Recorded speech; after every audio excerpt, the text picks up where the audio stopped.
Cannabis Common Sense, the show that tells the truth about marijuana and the politics behind its prohibition.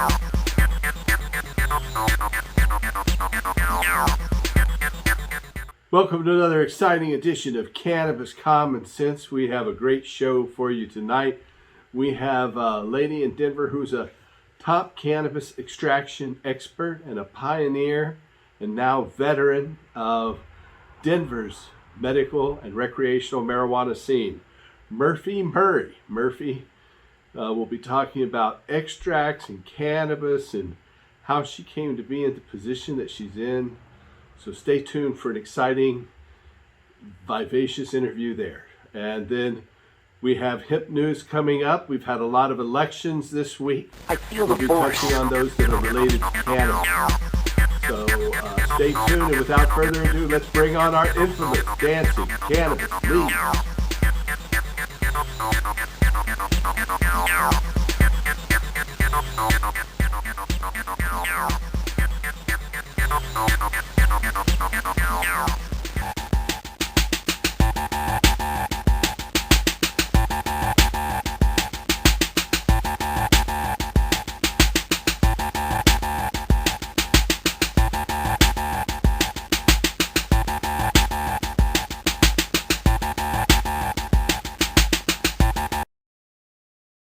So let's get right to our hemp news with the election this week. Voters in two states, Maryland and Missouri, decided in favor of ballot measures legalizing the adult use of cannabis, while voters in various cities nationwide similarly approved ballot measures ending marijuana-related arrests and prosecutions. While this year's midterm elections may not have been a clean sweep for reform advocates, our momentum continues unabated. Are we in a stronger place today than we were yesterday? Of course we are. Two more states, Maryland and Missouri, have wisely elected to legalize and regulate cannabis, policies that will expand the freedoms and civil liberties of over 7 million Americans. In addition, voters in cities across this country, including over 400,000 Texans, acted to end the senseless and counterproductive policy of arresting and prosecuting those who possess and use cannabis. Poll after poll shows record public support for the legalization of the adult use of marijuana. This support is a testament to the fact that most Americans are now well aware of the failures of marijuana prohibition and the damages it continues to cause, and that the growing number of states which have enacted legalization are doing so in a safe and effective manner that's in accordance with voters' wishes and expectations. In the coming weeks, we anticipate that congressional lawmakers will move ahead with long-standing promises to advance federal reform legislation, while, at the state level, we anticipate numerous governments to once again take up a variety of bills protecting and expanding the rights of those adults who consume cannabis responsibly. In Maryland, an estimated 66% of voters approved a referendum, Question 4, directing state lawmakers to establish rules and regulations governing the production and sale of cannabis to adults. By approving Question 4, voters also triggered the enactment of separate complementary legislation, House Bill 837, defining marijuana possession limits and facilitating the automatic review and expungement of low-level cannabis convictions. Under the legislation, which was passed by lawmakers this spring, adults will be legally permitted to possess up to 1.5 ounces of cannabis and or 12 grams of cannabis concentrates beginning in July of 2023. Between January of 2023 and July 1st, civil penalties will apply. Adults will also be permitted to grow up to 2 cannabis plants in their homes for their own personal use. Possessing amounts between 1.5 ounces and 2.5 ounces will be subject to civil fines, while the possession of greater quantities will remain subject to existing cannabis penalties. Those with past records for marijuana-related crimes can also begin petitioning the courts for expungement relief beginning next year. In Missouri, an estimated 53% of the voters decided in favor of a ballot initiative, Amendment 3, legalizing the possession, cultivation, and licensed retail sale of cannabis for those ages 21 and older.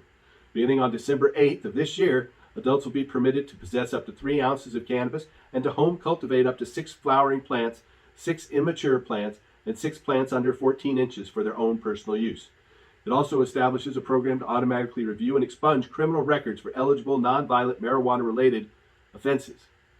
The measure seeks to broaden participation in the licensed cannabis marketplace by including small business owners and those representing disadvantaged populations, including those with limited capital, residents of high poverty communities, service-disabled veterans like me, and those who have been previously convicted of nonviolent marijuana offenses, also like me.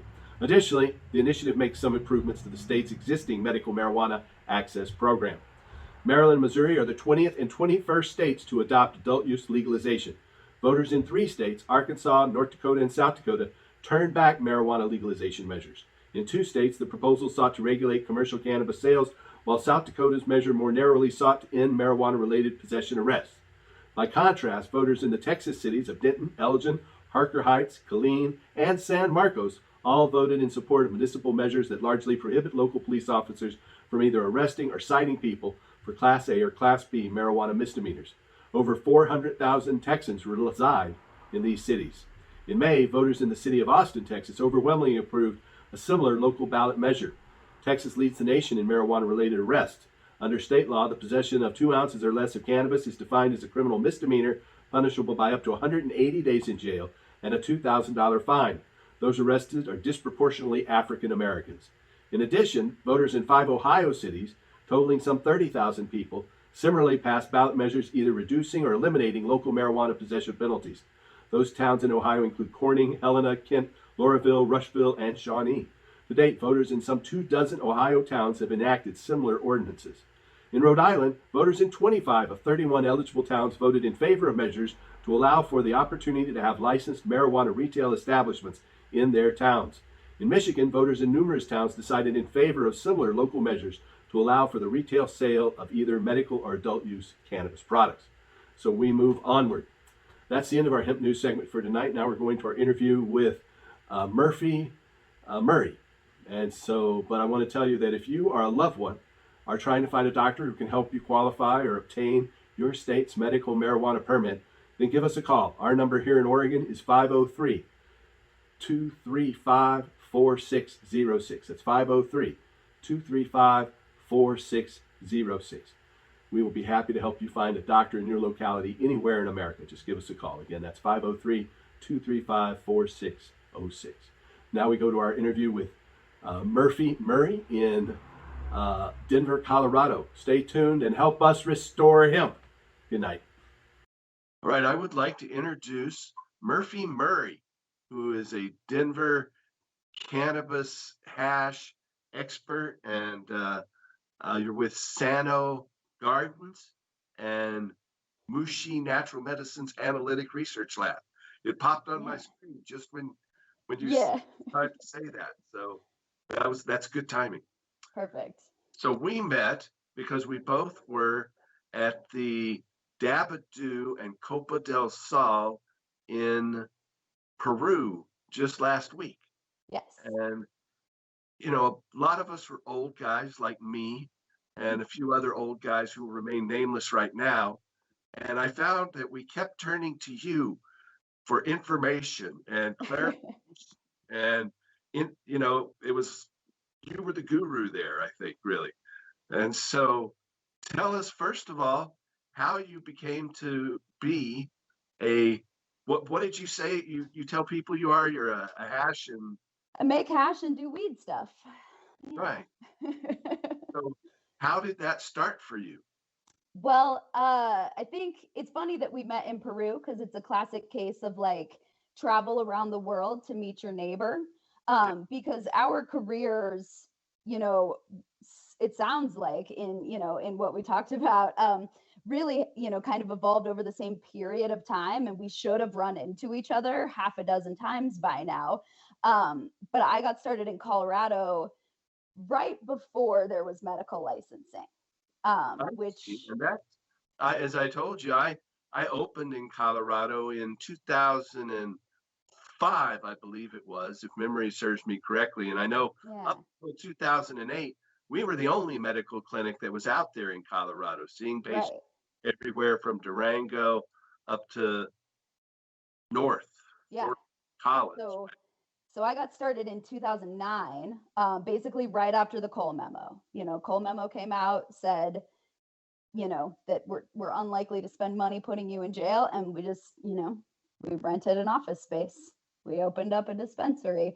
We were all like caregivers on site, and so it was a group of us, and, it was just kind of a sweet spot to get started in the industry because there was a lot of risk and like the uncertainty of it, but not as much investment as there is today.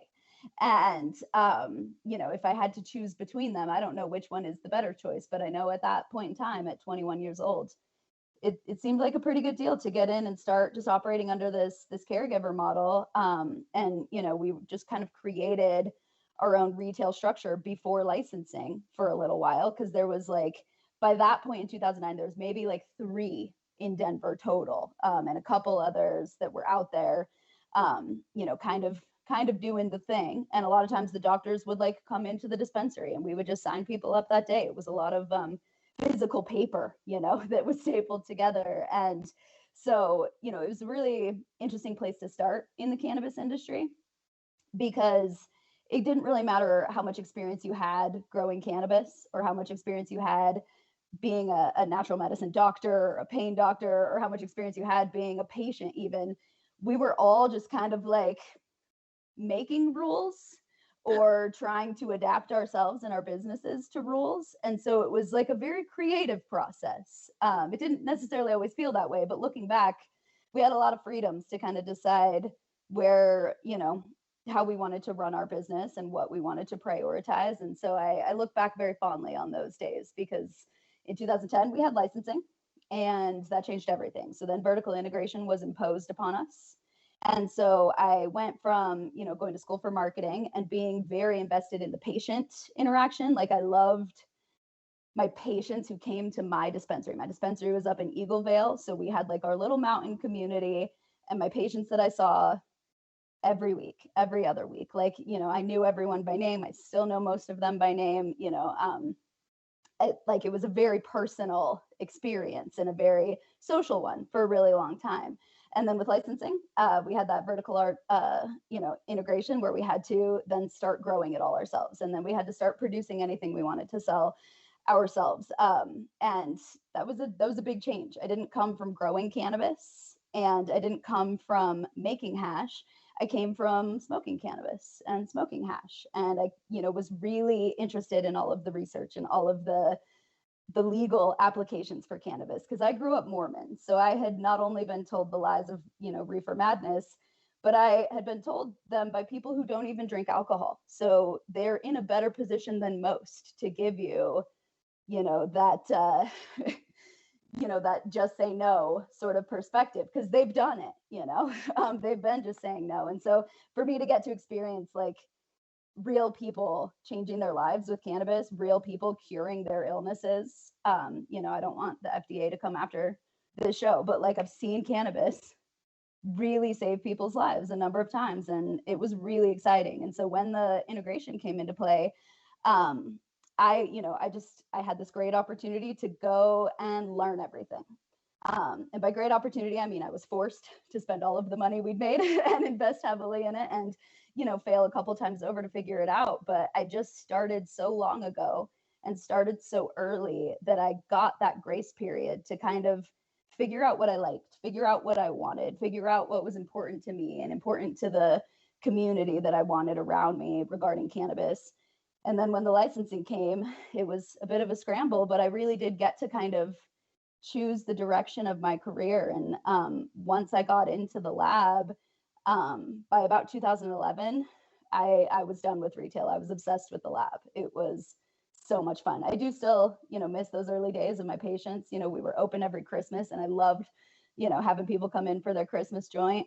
But especially in the marketplace today, I love a lab all by myself. So I got started with a pretty, kind of lucky shot. And then I just worked really hard for the last long time now, a little over a decade. How did you get started in the lab aspect of it? I mean, so you're talking about equipment to test THC, CBD, all the cannabinoids, terpenes.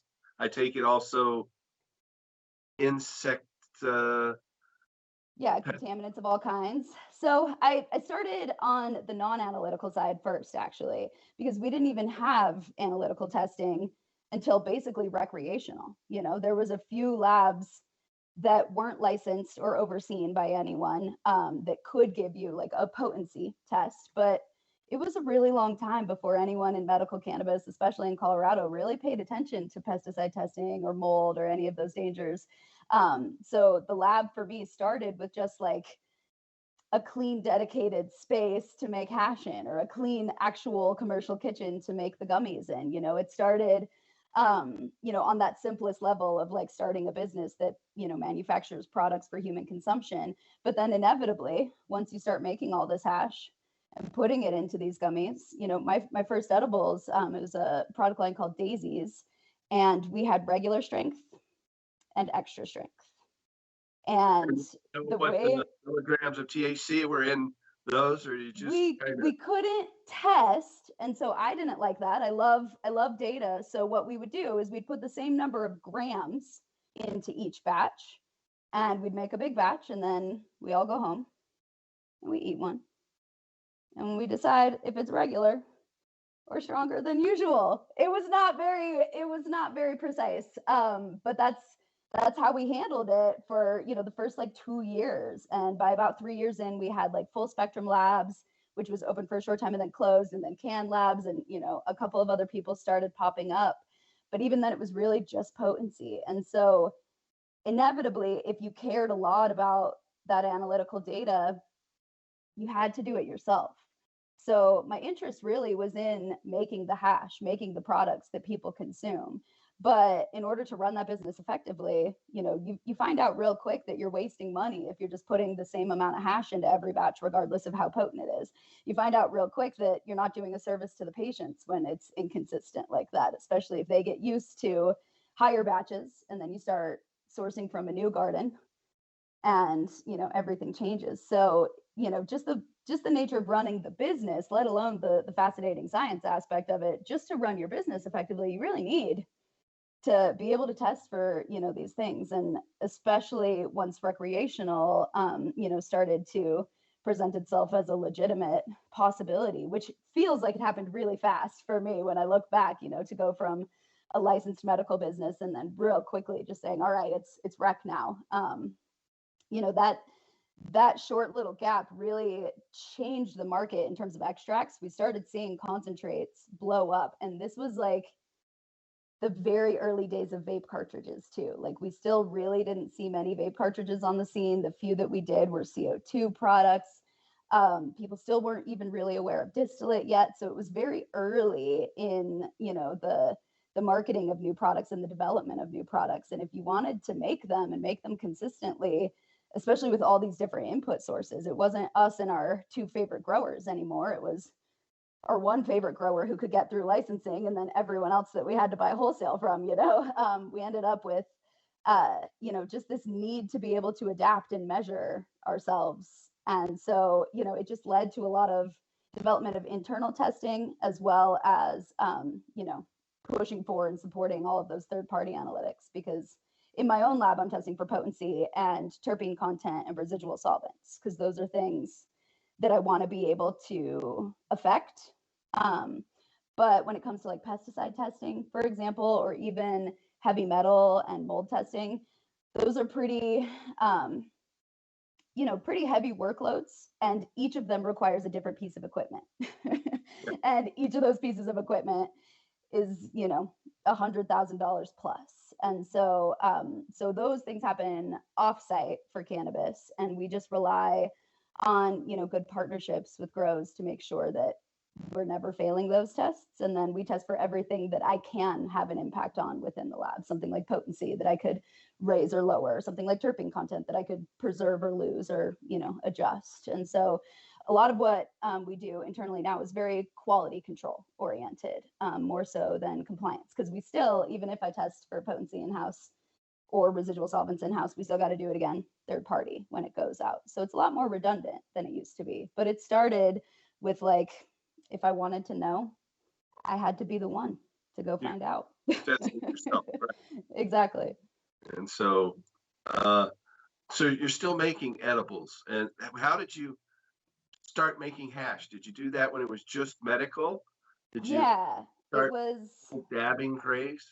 I did and I didn't. It went through a weird evolution. So Nick T of Essential Extracts, he is one of the first people that I met in the industry, and is the one who brought me into that original dispensary group. And so he taught me a lot about the medical market in California, for starters, because he'd been out in the Bay Area before that. And so that was early Cali medical, which was you know, pretty loose in a lot of ways, but also really cool in a lot of ways. You can innovate faster without those regulations on top of you sometimes. And so in the Yeah, definitely. yeah, so in the medical market, medical in California, hash was already fairly well known, but it was still very niche. It was still like the people who smoked hash kind of didn't smoke a lot of flower, and a lot of people had never even experienced it. And so he was one of the first people who taught me. He was taught by Mila. And so my first exposure to making hash was like in an isolator from Mila, that Nick bought from Mila in Amsterdam. Like it was very, according to the hash queen, we froze it, we soaked it, we washed it. Audience know who Mila is, and we just got to spend some time with her in Peru. You want to explain who she is? Yeah, everyone should know who Mila is.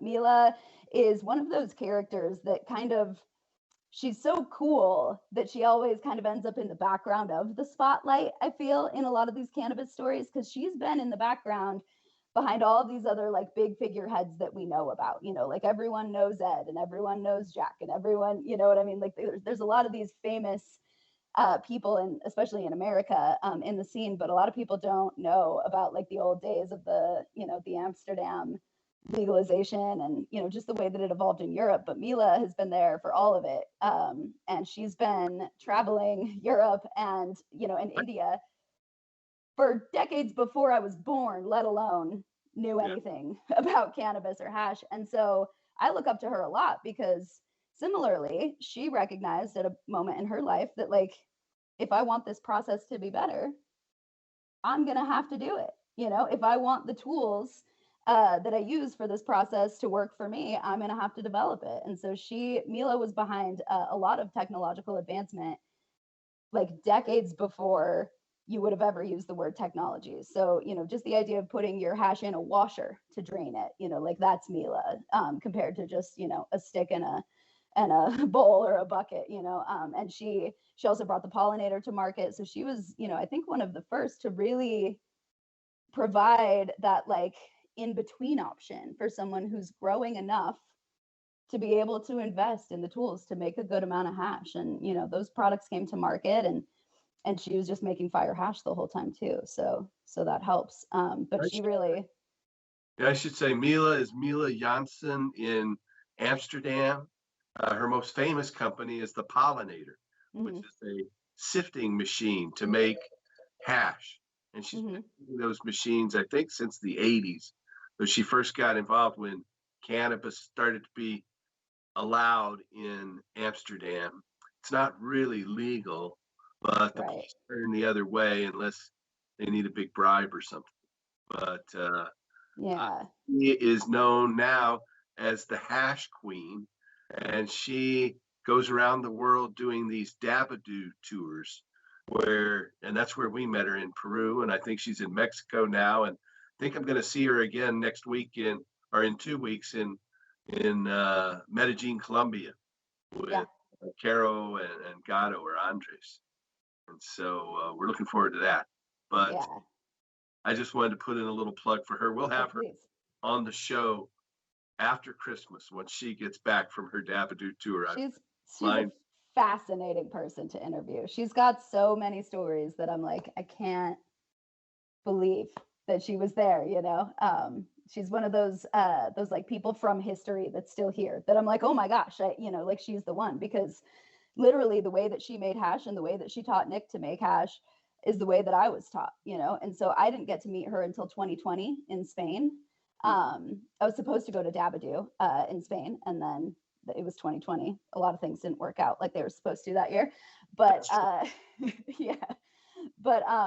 but yeah, I'd been looking forward to meeting her for a really long time because I had been trained, kind of under her tutelage remotely through Nick, to just like care about that input quality and care about that process, and and to utilize the tools and technology that you have available to you to literally sift it instead of having to deal with washing the whole bud, and to take advantage of these tools and make your process work for you, which I love. And I mean, she's such a mom. That's what I relate to her with the most right now, where I'm like, that's a genius mom right there saying, I'm busy and I need to do this one-handed, you know. So I love that. I love that about her. And that was really my introduction to the industry, was like Mila style full melt bubble hash. So we Nick still smoked the spliffs. I didn't do that. I still have never been able to smoke the tobacco with the Yeah, hash. That's can't do that. still that's I still if too it's intense your for me. hand, I can smoke it, but you put in some tobacco and it just I can't. Yeah. But that's all she does. She just mixes Hmm. hash with tobacco, and seems to be working fine for her. Yeah, But exactly. in a movie with her that's just been released, it's just on Tubi right now. It's called The Green Goddess. So Hmm. she and I and Soma from Amsterdam are a couple of the well-known cannabis people in that movie. Uh, so hopefully, it'll get out there where people can see it. It just got out on Tubi. We're looking for a release on Amazon and Amazon Prime and Comcast's Oh yeah. extra. So hopefully it'll at least make back the money it took to make it here. We'll see. Yeah, well, you'll have to share that link with me so I can tell everyone to watch it as well, because I just feel really really close to her story, because she just seemed like this mythical, hash goddess that just existed in this whole other European cannabis world that I didn't know about. A little Mormon girl from Utah. I could never have imagined that this would be my life. And sure enough, it is. But it all happened very kind of casually, in that sense, where I met people who were good at what they did. And by continuing to focus on that and being good at what we did, I was able to move into other parts of the lab. I got into solvent-based extraction pretty quickly with the edibles, in part just because the inconsistency on the bubble hash potency was a lot to deal with when we're making 5,000 gummies and stuff. So I got into the solvent-based extraction pretty quick, and that's where I got into butane and propane extraction, which was still pretty new at the time. This was like 2011. And we had a closed loop that we built ourselves. I never open blasted. It never occurred to me that was an option. I just happened.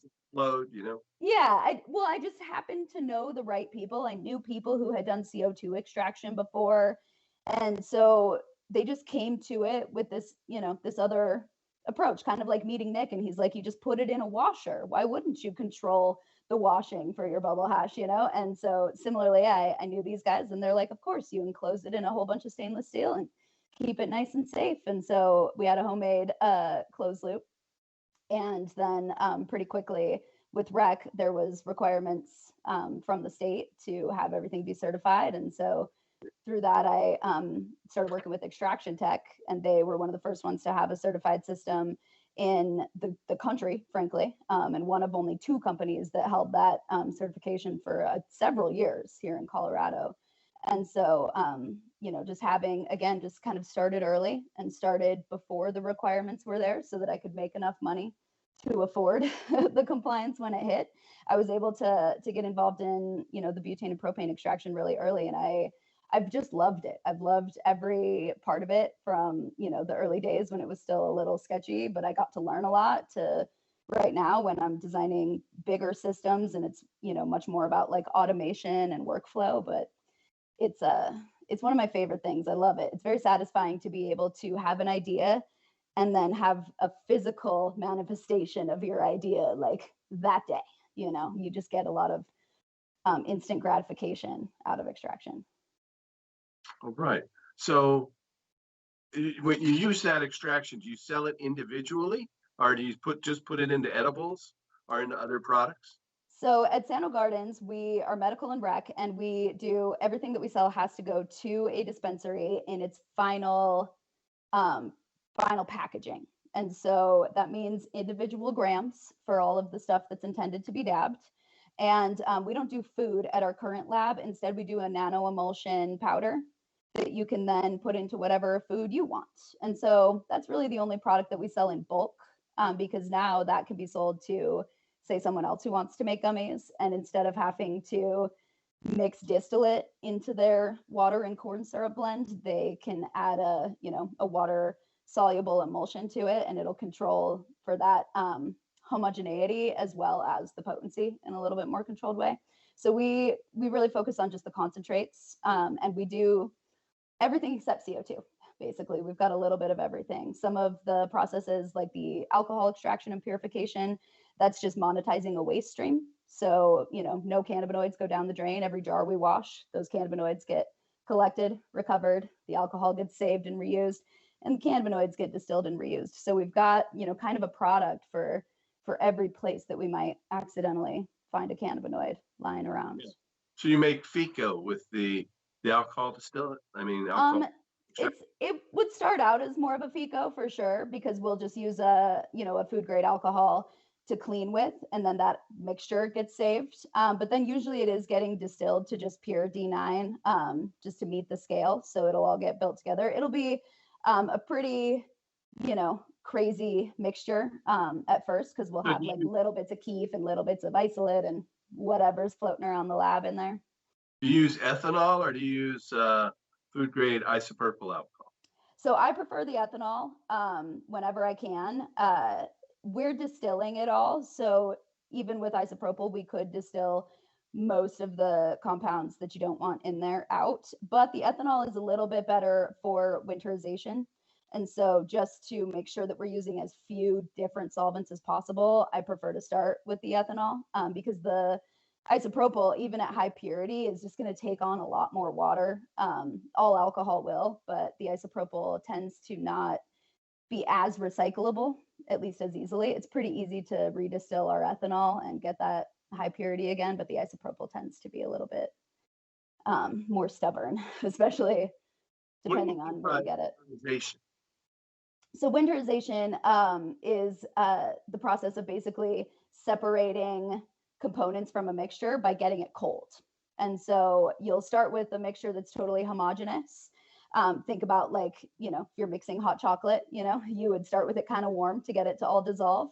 And then if you were to take that hot chocolate and put it in the fridge, some of the chocolate that was mixed in would actually settle on the bottom. And that's what'll happen. We'll mix everything into that alcohol at room temperature, maybe a little bit warmer, and then that'll go into a freezer. And then as the solution freezes, stuff that was able to be dissolved is no longer able to be dissolved. The solvent isn't as strong when it's cold, just like us. We're not strong when we're cold. And so the fats are the least soluble at colder temperatures, especially compared to the cannabinoids. And so heavy fats will drop out of the solution and kind of just sit at the bottom of the container. And so that allows us to separate them without having to heat them up or distill them. We just get to leave them at the bottom of the container, like your leftover hot chocolate mix when you get to the end of the cup.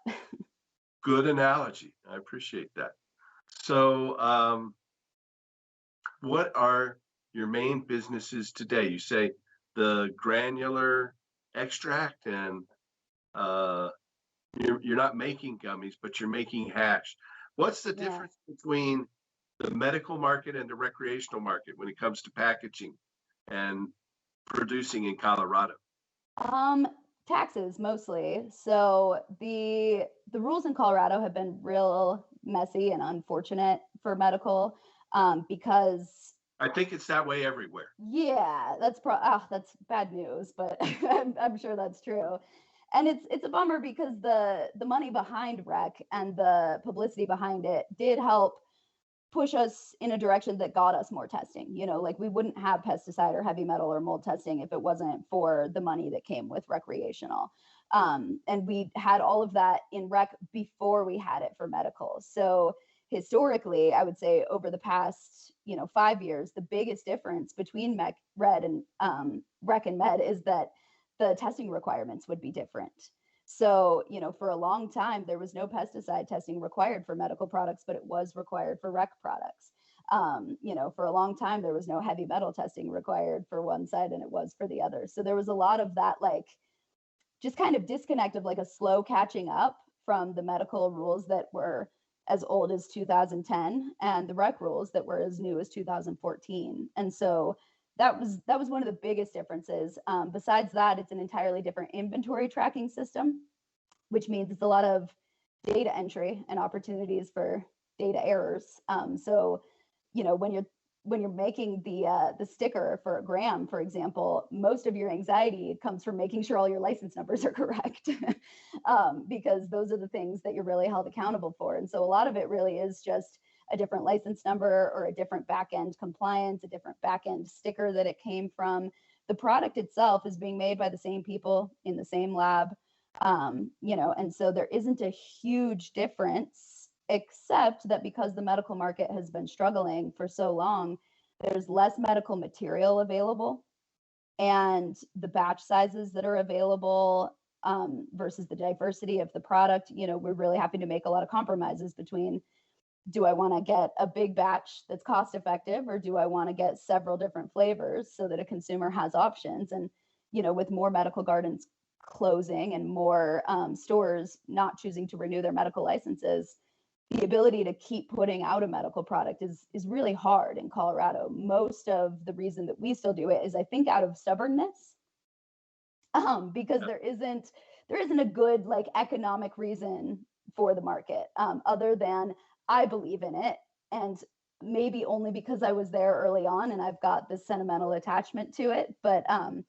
I don't want to pay those taxes. But there's so much less product available on the med side. I think most of the testing is pretty consistent between the two now. But for a long time, medical didn't have the same demands on it for testing, and we kind of went with a flip-flop. At first, there was a lot of medical grows and not very many recreational grows, and now it's all recreational grows and very few medical. I see. So tell us about your other new business, your mushroom analytical business, and how did you get into that? Yeah, so that business is called Mushish, like hashish, but with a mushroom, mush.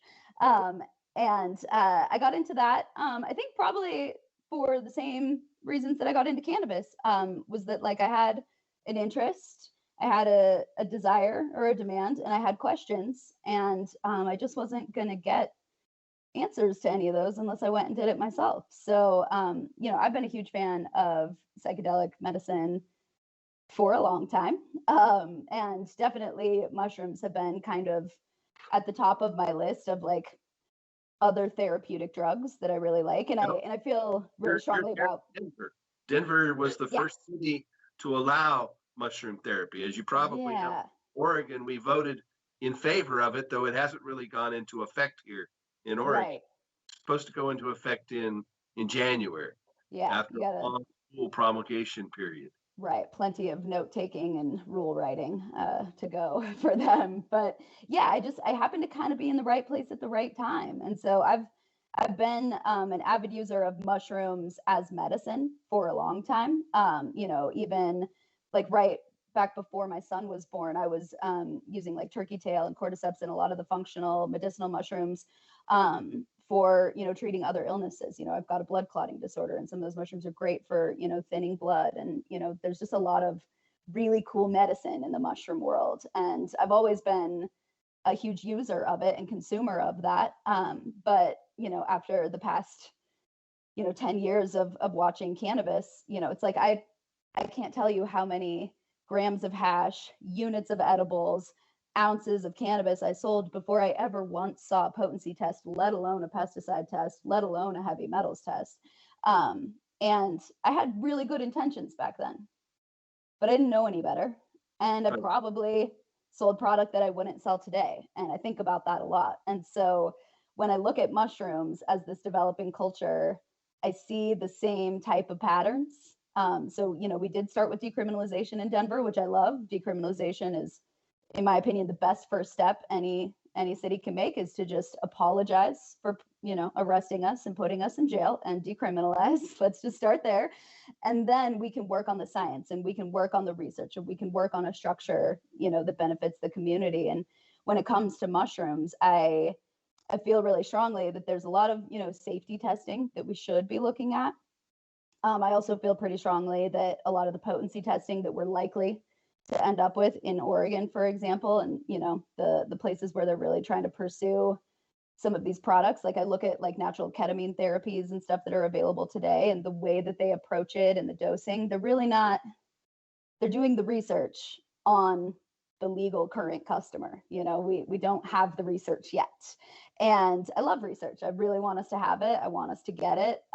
But like we were saying before, we can innovate a little bit faster without those regulations. And so so I started Mushish to sort of be able to pursue, you know, the real research projects that maybe aren't financially recommended. You know, they probably won't get me rich, but it's going to be really interesting for me to find out which Ganoderma species don't have enough of the medicinal compounds to really make a dent and which ones do, you know. And I'm really interested in figuring out those medicinal compound features and figuring out, you know, what are the real risks, you know. Like I remember with Oregon's rules, one of the first things they wrote out was in their first round of recommendations was this huge list for recommended pesticide testing. And I'm like, clearly someone's never grown a mushroom, because there's you know, there's just no spraying of pesticides on a mushroom in the same way that there is for cannabis. And so having been through it with cannabis, I feel like I'm in a good position to not just complain about, you know, bad initiatives, bad propositions, bad regulations, but also to help kind of do some of the work to figure out what's needed, you know. So so we're able to do extraction and also a bunch of analytical testing, all under that decriminalization umbrella, to just kind of find out what these mushrooms are doing. And, you know, my goal really is to be able to get the data to at least recommend raw mushroom control methods for actual clinical studies, because that's one of the messiest parts of clinical studies for mushrooms right now, is that, you know, there's not a good place to get exactly identical mushrooms for everyone to try to actually do an A/B clinical study, you know. And so we don't see a lot of really good consistent data because we don't have a good method for identifying if the data is consistent when it comes to those raw mushrooms, let alone actually sourcing them. And so, you know, when I think about extracting psilocybin mushrooms, you know, like that market probably won't ever exist. It's not cost effective to make pure psilocybin. But if it allows us to do the clinical research to demonstrate, you know, that pure psilocybin requires these other additives, it's worth it, you know. And if it's what allows us to get this clinical research through to the point where we can demonstrate that the risk is low and the benefits are high, then we can hopefully, you know, make it more available than just a doctor's office type of visit. Because, you know, That's like what we're to be allowed here is a clinical, yeah, which is kind of sad. right. You know, you should be out in the woods or something, you know, on a Yeah, I want both. I really want both, because I know people who would benefit from mushroom therapy that don't have good enough friends to sit with them on their couch and, you know, and take them through that process, that don't have the social resources to do the reintegration, you know, therapy. I want those people to have it for sure. But then not necessarily at the expense of my ability to, you know, go to Peru with friends, you know, and get those therapies where I'm comfortable with them. And I do believe it's a safe enough medicine with education that people, you know, could make that choice for themselves. And I just would love to see both. So are you saying there might be, like with cannabis, there's an entourage effect of all the different cannabinoids and terpenes Mm-hmm. together that affect its you know, medicinal properties and psychological effect? Is it you suspect that that's the same with psilocybin and mushrooms, that there are other Yeah, compounds that are like an entourage effect with mushrooms? I do for sure. And, you know, I wish I had the data to say, here's why. But what I can say is that, you know, anecdotally, everyone I know who's tried 2 different batches of mushrooms in their life can speak to the fact that they had a wildly different experience from each one, you know. And sometimes it's as different as it wasn't potent at all and it was bunk, you know, or it was extremely potent and I wasn't prepared. And those two things are, you know, almost equally bad. It, you know, it depends on the circumstances, of course, but that lack of control just makes it a really tough therapy, especially when we're talking, you know, about doctors trying to prescribe it to people with mental illness. Like, we want to know what we can expect from at least one part of this experiment. And if it's not going to be the mentally ill person, it needs to be the medicine. We want some consistency there. But you know, when I look at the different genetics that people are growing, and when I look at the different storage conditions, you know, we're just now starting to see people freeze drying mushrooms at scale rather than just dehydrating them. And the difference there in potency at the end is dramatic. And so on one hand, it's very possible that there's just such a crazy range of potency, both in locations of the mushroom itself or just, rapid degradation. For example, grinding them up degrades them much faster than keeping it, safe inside that little mushroom that it was protected in during its whole life. Things like that could contribute to the different experiences, but we also find new tryptamines showing up.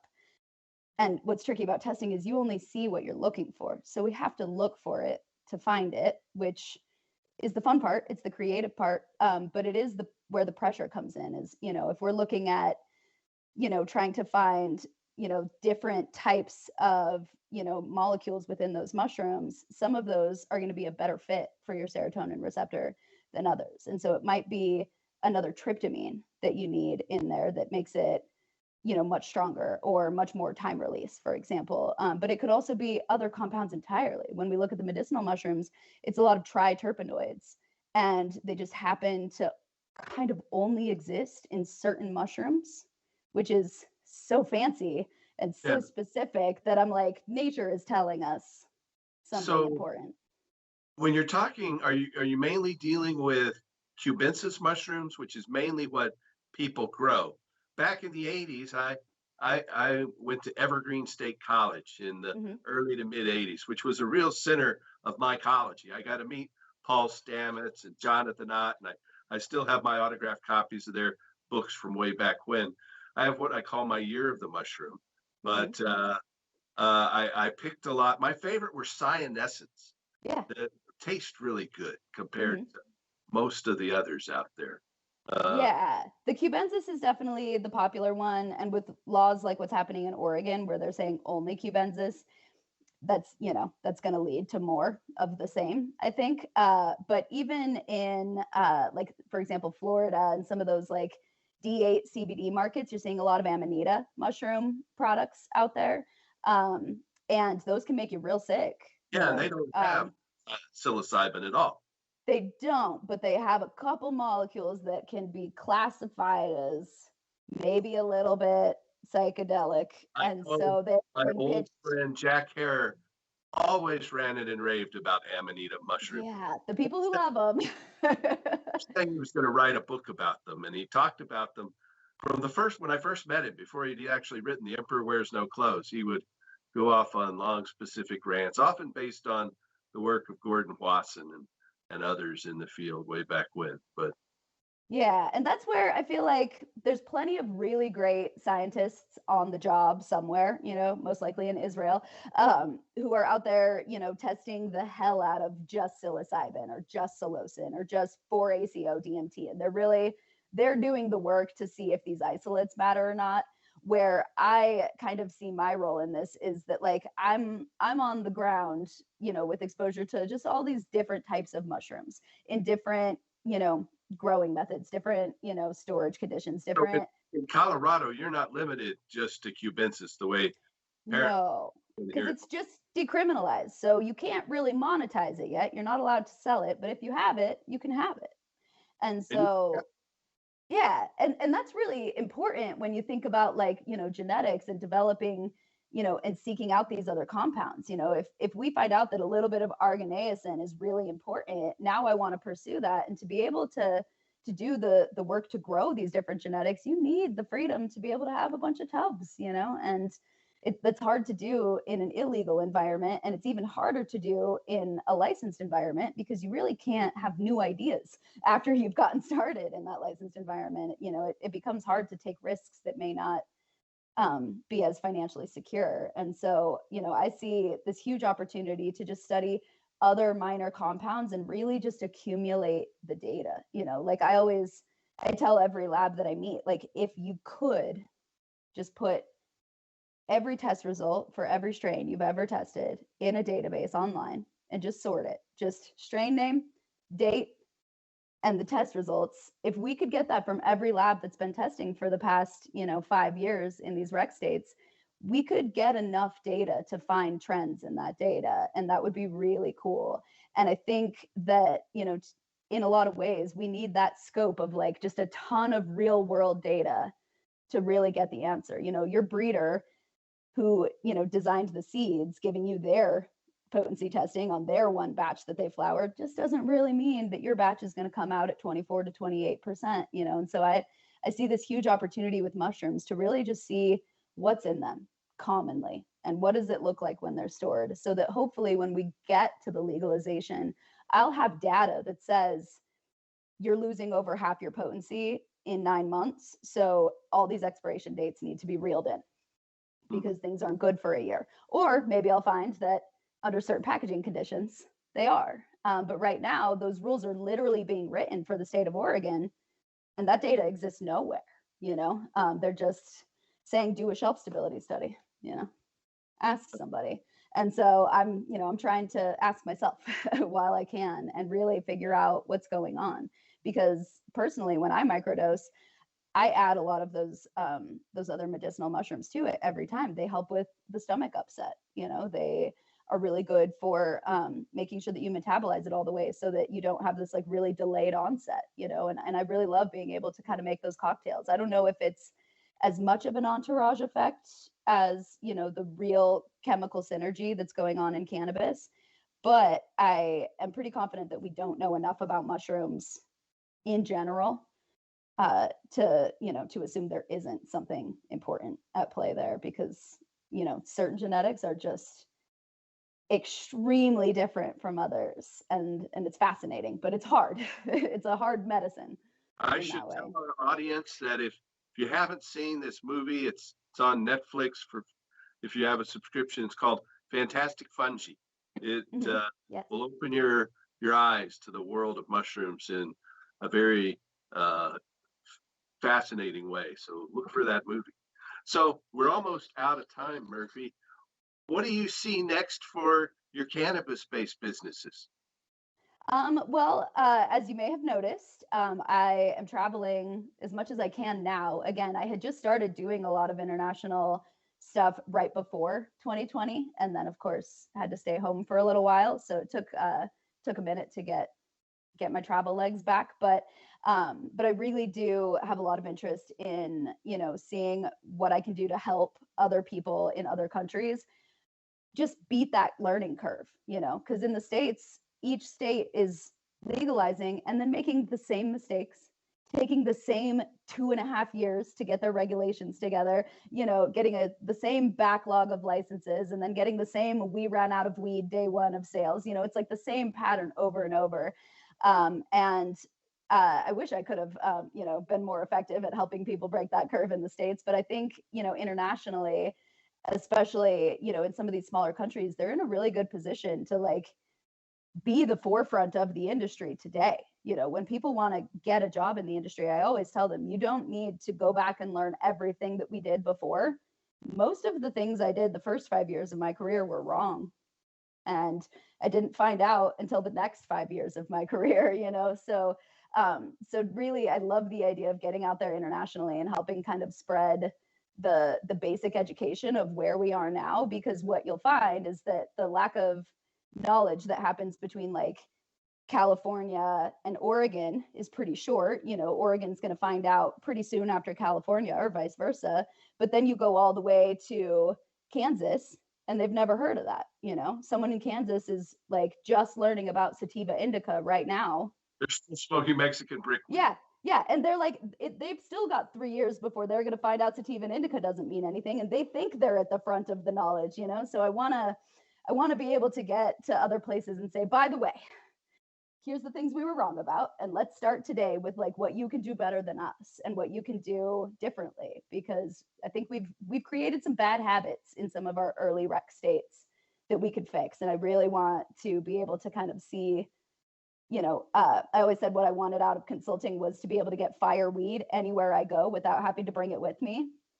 But now I'm traveling to other countries and I still want that to be true. I still want to find fireweed everywhere I go without having to bring it with me. I understand whole completely. But so if somebody wants to reach you and well, first of all, what's your itinerary? Do you have other future travel plans that you can disclose, or you want Yeah. I'll be going to Spain again in March, as long as they'll have me. So I've been trying to get back ever since I had to go home early last time. So I plan on doing the whole Cannabis again. But there is a lot going on down in South America. I'm hoping to squeeze out to Colombia for that Dabadoo if I can make it. And You're there. what's that? Yeah, hopefully. There. Hopefully, I've got a bit of travel in the States right before that, so hopefully I won't be too tired. But I do want to get down to Colombia, and then I'm going over to Europe for a little bit. There's a lot of stuff going on, and I've been developing, large scale extraction equipment for a long time. But butane and propane is, not as popular in other locations, and right now there's no butane and propane GMP systems. So I'm going to be going over to Europe and trying to introduce, a European GMP butane and propane extraction system and kind of build a high quality concentrate market out over there by, getting the equipment into people's hands. That's exciting. That's exciting. Yeah. If somebody wants to reach you, what should they do? So you can find me on Instagram and you can see a whole bunch of educational content. There's a link in my bio there that'll take you to some like on-demand online classes that I've done, any live events that are coming up. I do a lot of like educational classes / parties for all kinds of different things. And then there's also an online consulting link. So if someone needs consulting or wants information about equipment, you could just book an appointment directly from there. And then what is your Instagram address? It's just at Murri, just my name. Okay. With two R's in Murri. Yeah. Yes, 2 R's and an I. Yeah, it's tricky. Read the show notes, you'll they'll have to double check the name. Especially because I'm sure I'm shadow banned. It'll be tricky to find. But once you find me there, all the contact info is there. There's also a couple different websites that you can go to, but that one is the most centralized place to get all of my links. So I want to thank you for coming on. Is there anything you'd like to say in closing? I'm really grateful that you interviewed me for this. I think it's really cool. I think the last thing that I would say is, just a reminder to everyone out there who's a little bit interested in cannabis, or mushrooms or any natural medicine, just to go for it. I think there's an idea of this huge barrier to entry, or, this idea that I've got to go and become a college graduate or work in the industry for 10 years. But I am here to tell you that you could just care enough about it and find a place for yourself in this industry. Every job I've ever gotten, I kind of made up. I just got there and did the work that someone else wasn't doing. And so I would love to see more fresh faces in the industry. I think a lot of us who've been doing it for a long time are either crazy or tired. So, if anyone out there is thinking about it and interested in it, there is still a lot of discovery. Like anyone watching this could be the one that discovers a new cannabinoid or discovers a new terpene tomorrow. Like there's so much opportunity to still participate. So, please chase that, in whatever way you can. If you're interested, we need you. All right. Thank you. We've had Murri on from Denver. I really enjoyed spending time with you in Peru. Maybe we'll catch up with you in Colombia and somewhere down the Hempen Road and the Mushroom Trails. Absolutely. Work to restore hemp. Yes.